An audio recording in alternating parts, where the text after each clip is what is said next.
ವಿಚಾರಕ್ಕೆ ಇವತ್ತು ಬೆಳಗಾವಿ ಸುವರ್ಣಸೌಧದಲ್ಲಿ ನಡೀತಾ ಇರುವ ಚಳಿಗಾಲದ ಅಧಿವೇಶನದಲ್ಲಿ ಗದ್ದಲ ಕೋಲಾಹಲವೇ ಸೃಷ್ಟಿಯಾಗಿದೆ. ಸಚಿವ ಭೈರತಿ ಸುರೇಶ್ ನೀವು ಕರಾವಳಿಯವರು ಬೆಂಕಿ ಹಚ್ಚುವವರು ಎಂಬ ಹೇಳಿಕೆ ನೀಡುವ ಮೂಲಕ ಹೊಸ ವಿವಾದವನ್ನ ಸೃಷ್ಟಿಸಿದ್ದಾರೆ. ಈ ವಿಚಾರಕ್ಕೆ ಆಡಳಿತ ಮತ್ತು ವಿರೋಧ ಪಕ್ಷಗಳ ನಡುವೆ ಸದನದಲ್ಲಿ ಭಾರೀ ವಾಕ್ಸಮರ ನಡೆಯಿತು. ಸದನದಲ್ಲಿ ಚರ್ಚೆಯ ವೇಳೆ ಸಚಿವ ಭೈರತಿ ಸುರೇಶ್ ಅವರು ಬಿಜೆಪಿ ಶಾಸಕರನ್ನ ಉದ್ದೇಶಿಸಿ ಮಾತನಾಡ್ತಾ ನೀವು ಕರಾವಳಿಯವರು ಬೆಂಕಿ ಹಚ್ಚುವವರು ಅಂತ ನೀಡಿದ ಹೇಳಿಕೆ ಸದನದಲ್ಲಿ ಕಿಚ್ಚು ಹೆಚ್ಚಾಗೋದಕ್ಕೆ ಕಾರಣ ಆಯಿತು. ಭೈರತಿ ಸುರೇಶ್ ಮಾತಿನಿಂದ ಕೆರಳಿದ ಬಿಜೆಪಿ ಶಾಸಕರಾದ ಸುನೀಲ್ ಕುಮಾರ್, ವೇದವ್ಯಾಸ್ ಕಾಮತ್ ಮತ್ತು ಚನ್ನಬಸಪ್ಪ ಅವರು ಸಚಿವರ ವಿರುದ್ಧ ಏಕವಚನದಲ್ಲೇ ವಾಗ್ದಾಳಿಯನ್ನು ನಡೆಸಿದ್ರು. ಕರಾವಳಿ ಸಂಸ್ಕೃತಿಗೆ ನೀವು ಅಪಮಾನ ಮಾಡಿದ್ದೀರಿ, ಕೂಡಲೇ ಕ್ಷಮೆ ಯಾಚಿಸಬೇಕು ಅಂತ ಒತ್ತಾಯ ಮಾಡಿದ್ರು. ಬಿಜೆಪಿ ಶಾಸಕರ ಪ್ರತಿಭಟನೆ ಮತ್ತು ಗದ್ದಲದ ನಡುವೆಯೇ ಸಭಾಧ್ಯಕ್ಷರು ದ್ವೇಷ ಭಾಷಣ ತಡೆ ವಿಧೇಯಕವನ್ನ ಅಂಗೀಕರಿಸಿದ್ರು. ಈ ಕ್ರಮದಿಂದ ತೀವ್ರ ಆಕ್ರೋಶಗೊಂಡ ವಿರೋಧ ಪಕ್ಷದ ನಾಯಕ ಆರ್ ಅಶೋಕ್ ಅವರು ಸದನದಲ್ಲೇ ವಿಧೇಯಕದ ಪ್ರತಿಯನ್ನ ಹರಿದುಹಾಕಿ ಇದು ದ್ವೇಷ ಭಾಷಣ ವಿರೋಧಿ ಬಿಲ್ ಅಲ್ಲ, ಬದಲಿಗೆ ವಿರೋಧ ಪಕ್ಷಗಳ ಧ್ವನಿ ಅಡಗಿಸುವ ಬಿಲ್ ಅಂತ ಗುಡುಗಿದ್ದಾರೆ. ಕರಾವಳಿ ಬೆಂಕಿ ಹಾಕ್ಬಿಟ್ಟು ಇಲ್ಲಿ ಯಾಕೆ ಬೆಂಕಿ ಸುಮ್ಮನೆರಪ್ಪ, ಕರಾವಳಿ ಬೆಂಕಿ ಹಾಕಿದೆ, ಕರಾವಳಿ ಬೆಂಕಿ ಹಾಕಕ್ ಹೊರಟ್ರದಷ್ಟೇ. ನೀವೆಲ್ಲ ಮುಂಚೆ 5 ಜನ ಎದ್ದಿದ್ಕತ್ತೀರಪ್ಪ. ಅಶೋಕ್ ಖಂಡ್ರೆ ಸಭಾಧ್ಯಕ್ಷರೇ, ಅಶೋಕ್ ಖಂಡ್ರೆ ಈಲ್ಡ್ ಆಗವ್ರೆ. ಅವ್ರ ಯಾಕೆ 5 ಜನ ಅವ್ರ 5 ಜನ ಯಾಕೆ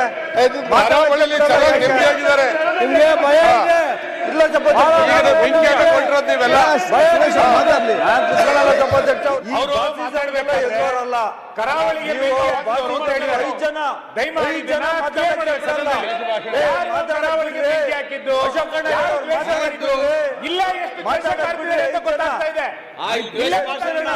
ಕುತ್ಕೊಳ್ಳಿಕ್ಕಾಗಲ್ಲ. ನೀವು ಕರಾವಳಿಯಲ್ಲ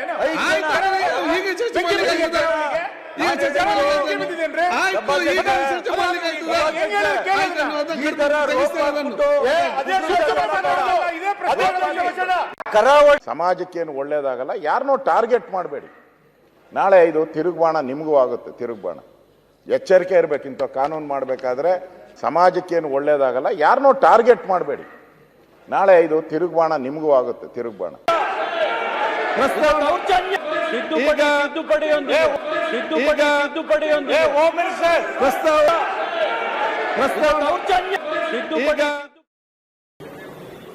ಇದು ಪತ್ರಿಕಾ ಸ್ವಾತಂತ್ರ್ಯವನ್ನ,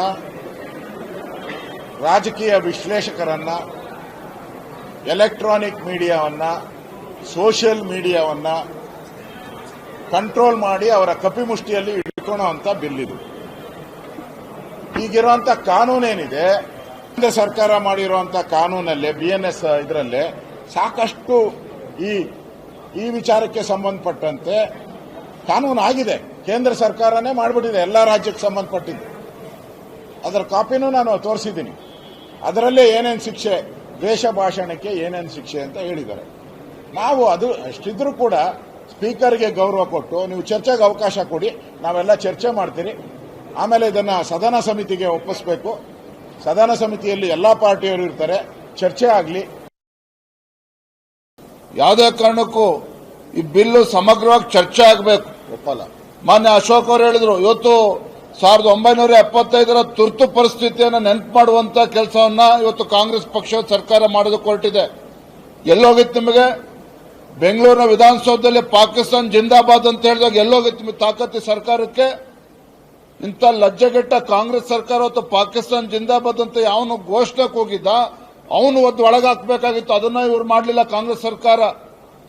ಇವತ್ತು ಹೇಟ್ ಸ್ಪೀಚ್ ಬಿಲ್ ಅಂತೇಳಿ ನೆಪ ಮಾಡಿಕೊಂಡು ಪ್ರಜಾಪ್ರಭುತ್ವದ ಕಗ್ಗೊಲೆ ಮಾಡೋಕೆ ಹೊರಟಿದ್ದಾರೆ. ಇದು ಅಕ್ಷಮ್ಯ ಅಪರಾಧ. ಇವತ್ತು ವಿರೋಧ ಪಕ್ಷವನ್ನ ಮಟ್ಟ ಹಾಕುವಂತ ಕೆಲಸ ಇದು. ಹೇಟ್ ಸ್ಪೀಚ್ ಬಿಲ್ ಅಲ್ಲ, ಹೇಟ್ ಅಪೋಸಿಷನ್ ಬಿಲ್ ಇವತ್ತು ಕಾಂಗ್ರೆಸ್ ಸರ್ಕಾರ ತಂದಿರುವಂತದ್ದು. ಇವತ್ತು ವಿರೋಧ ಪಕ್ಷದ ಧ್ವನಿಯನ್ನು ಅಡಗಿಸುವಂತ ಕೆಲಸ ಮಾಡೋದಕ್ಕೆ ಹೊರಟಿದ್ದಾರೆ. ಪತ್ರಿಕಾ ರಂಗ